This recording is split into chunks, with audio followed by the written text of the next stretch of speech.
Alhamdulillah, Alhamdulillah, wa kafa wa salatu wa salam ala nabina al-Mustafa amma ba'd. Il est certain que notre époque est une époque caractérisée par une crise permanente, une instabilité totale,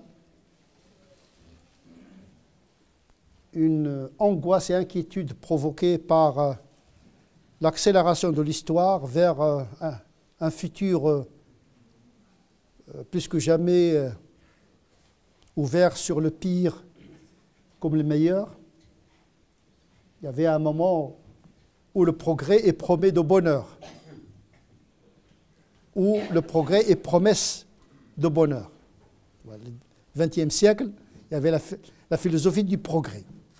Demain sera mieux qu'aujourd'hui grâce au progrès scientifique, grâce au progrès technoscientifique.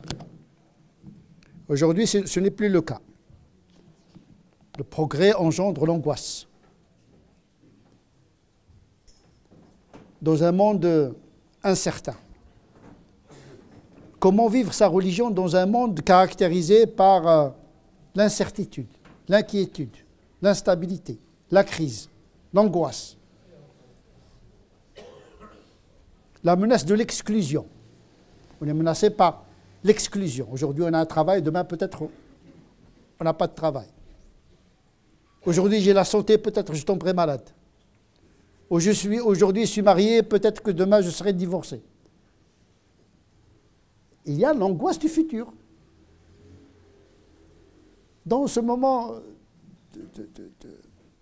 de grande vulnérabilité, quel est le rapport que nous devons avoir avec notre religion? Est-ce que la religion vient aggraver cette angoisse ou bien elle est censée venir apaiser cette angoisse? Il faut dire que l'islam n'a pas attendu cette angoisse existentielle que nous traversons aujourd'hui. Dès le départ, il est venu pour apaiser l'angoisse existentielle de l'être humain. L'homme est angoissé, vulnérable, de par sa constitution, il est vulnérable, il est fragile. Et Dieu sait que l'homme est fragile et vulnérable. Cependant, sa vulnérabilité, c'est sa force aussi. Mais cette vulnérabilité existentielle, elle a été prise en considération d'emblée par la révélation. Il s'agit d'un Dieu qui est venu chez l'homme. C'est un acte volontaire de la part de Dieu qui vient vers l'homme pour lui parler le langage humain qu'il comprend. C'est un don. La révélation, c'est un don. Comment accueillir ces dons? Il faut le voir comme ça. Cette parole de Dieu, c'est un cadeau, c'est un don. Tout dépend comment nous accueillons ce don et quel usage nous allons en faire. C'est de cela dont il s'agit. Quel est le contenu de cette révélation? Est-ce qu'il vient aggraver l'angoisse ou bien apaiser l'angoisse existentielle? À l'origine, l'islam est venu pour apaiser l'homme. Il veut vous rendre les choses faciles, parce que déjà, la vie est très difficile. La vie naturelle, la vie universelle, la vie cosmique, la vie sociale, la vie économique, la vie psychologique est déjà très tendue de par les conflits qui existent entre les hommes. Il n'est pas dans l'intention de Dieu de venir avec un message qui catalyse le conflit, qui catalyse la tension. Au contraire, il est venu avec un souffle. Le Coran, c'est un souffle d'apaisement, de miséricorde, qui donne à respirer. Un souffle, il vous donne la vie. Et donc, à l'origine, dès l'origine, même à Médine, à la Mecque, où la vie était relativement simple, il n'est pas il n'est pas en crise permanente, il n'y a pas d'angoisse existentielle. Les gens avaient le temps, ils maîtrisaient leur temps, ils maîtrisaient leur mouvement. Ils étaient presque dans la physique newtonienne, la physique de Newton. On connaît la cause, on peut calculer l'effet. Là, on est dans un monde quantique. On peut connaître la cause, mais on n'est pas sûr de la conséquence. C'est de l'incertitude. Donc déjà, à l'époque où il y avait une stabilité culturelle, le Coran mécois, donc le Coran qui compose avec la culture mécoise, il y avait le Coran médinois qui compose avec une culture médinoise assez stable. Aujourd'hui, les cultures sont volatiles. Les mentalités changent, les cultures changent. Parce qu'il y a une intrication entre les cultures, les religions. On est dans un monde mondialisé. Chacun de nous a le monde dans sa poche. Le téléphone, aujourd'hui, on l'utilise pour tout sauf pour le téléphone. Il y a tout. La communication, aujourd'hui, vous avez le monde dans la poche. Vous n'avez même pas besoin de voyager physiquement. Vous pouvez emprunter l'autoroute numérique pour accéder à des pensées, à des philosophies, à des religions, par le biais des sites. Dans ce moment-là, que faire avec la religion? Et quand on est perdu, on revient toujours aux sources. Et les sources, c'est dans le Coran. Et le Coran, il est venu pour apaiser et rendre la vie facile. Parce que déjà, la vie est difficile. Dieu cherche à vous alléger des fardeaux existentiels. Donc l'intention de Dieu au départ, ce n'était pas de contraindre. Mais ce sont les hommes qui se sont imposés des contraintes par la suite. Ce sont les hommes, à cause de leur mauvaise interprétation de la religion et leur mauvaise pratique, qui ne produit aucune sérénité. C'est-à-dire, c'est comme quelqu'un qui court sur place. Le Coran, c'est un médicament, mais il faut savoir l'administrer. Il y a une posologie, il y a une manière. Sinon, ce Coran-là n'aura pas d'impact et d'efficacité sur nous. Mais tout dépend de notre usage. Qu'est-ce que nous devons faire de ce message? D'abord, il est venu pour nous rendre la vie facile. Il y a une règle qui ne trompe pas. Plus une vérité religieuse est importante, plus il doit être rendu simple. Non seulement facile, mais simple. La vérité de Dieu, c'est la plus grande vérité. Il faut la rendre simple à tout le monde. Au fil du temps, ce Dieu qui est senti instinctivement par les compagnons est devenu le Dieu des théologiens spéculatifs, des philosophes, ce qui a produit des courants théologiques dont les uns excommunient les autres.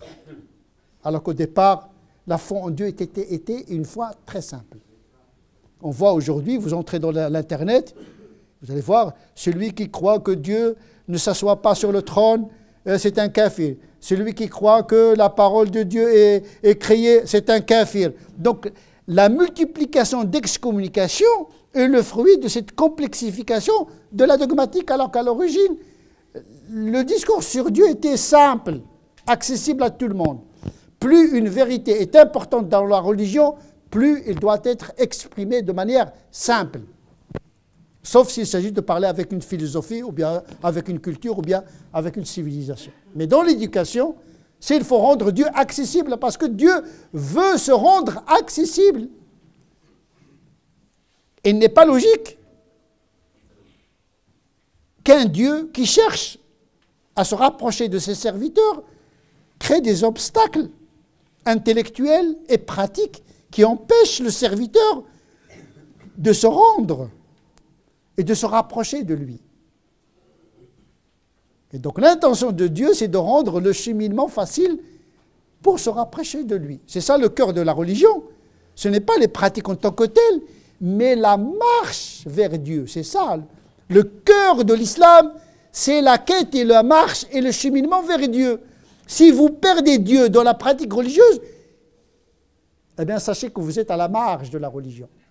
Vous êtes dans l'identitaire, vous êtes dans un musulman, surtout dans la situation minoritaire où nous vivons, le musulman en Occident, il veut s'affirmer en tant que musulman en oubliant que son Dieu est le Dieu des mondes, des musulmans et des non-musulmans. Comment faire de ce Dieu un pont au lieu de faire de Dieu une frontière entre nous et les autres? De quel Dieu s'agit-il? Un Dieu pour tout le monde ou un Dieu qui est confisqué par les croyants? Tout dépend justement de notre perception de Rabbul Alamin, le Seigneur des mondes, Rabbul Nas. C'est Rabbul Muslimin, ce n'est pas Rabbul Muslimin, pas Rabbul Muslimin. Pourquoi confisquer Dieu comme ça? Dieu des mondes, Dieu des Nas qui sont croyants, pas, donc un Dieu partagé. Un Dieu partagé. Donc une religion partagée. On ne peut pas faire de notre religion comme quelque chose, on se barricade derrière la religion et on se sépare des autres. Donc c'est déjà créer une angoisse supplémentaire. Parce que dans les ruptures, l'angoisse et la crise s'augmentent et s'accroît. Donc, plus le dogme est important, plus il doit être exprimé de manière universelle et simple. La même chose pour les pratiques. Plus la pratique est importante, plus il doit être simplifié. Surtout les pratiques du quotidien. Le wudu, les 5 prières, puis les pratiques du jeûne, etc. C'est vrai, ce sont des pratiques fermes, mais sont plastiques dans la mise en œuvre et dans la mise en pratique. Il y a toujours le principe de l'ousa. L'ousa, c'est-à-dire la capacité psychologique et la capacité physique et biologique et le contexte sociologique qui détermine l'intensité et l'étendue d'une pratique. Le principe est simple, 5 prières, c'est simple. Mais il est plastique dans ses modalités. On peut regrouper les prières, si on est malade, on ne peut pas prier debout, on peut prier assis. Le principe est conservé grâce à la plasticité. L'immuabilité dans le principe et la facilitation dans la mise en œuvre. Surtout quand il s'agit d'une pratique quotidienne comme les 5 prières. Et donc Dieu veut se rendre accessible par la fermeté dans le principe et la simplicité et la facilité dans la mise en pratique.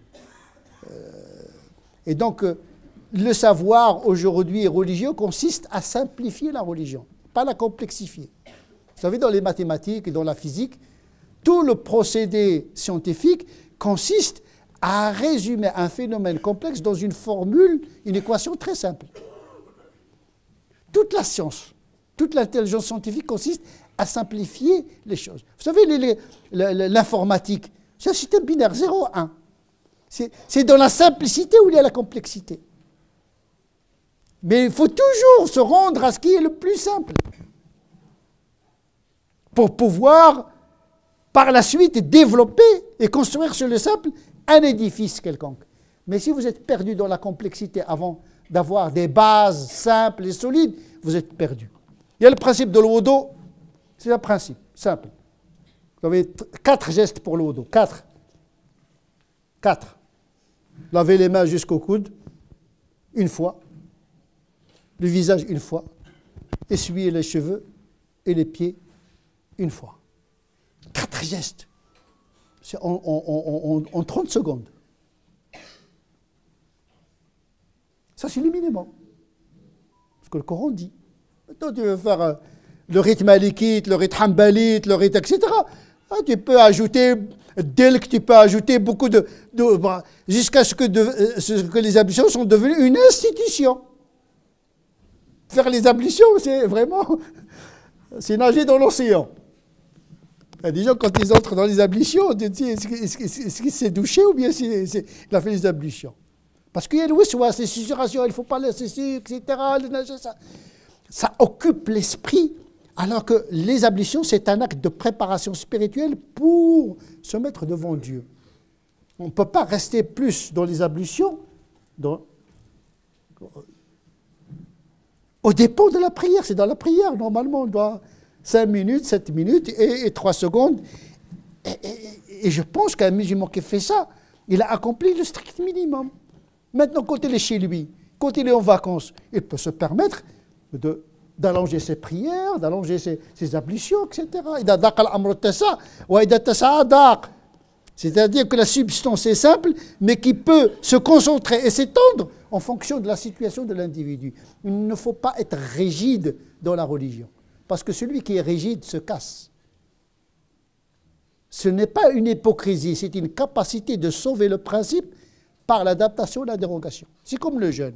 Le jeûne, il est fixé. Sa forme est fixée. Ça, c'est le principe immuable. Mais les modalités de la pratique, ça dépend des individus, ça dépend des rythmes, etc. Ça dépend de la longueur de la journée. Hein. Au pôle Nord, ils ne peuvent pas jeûner 30 heures. Hein. Il y a le soleil qui ne couche presque pas. Comment faire? Comment jeûner? Quelqu'un qui a un travail pénible et qui n'a pas de vacances, qu'il peut...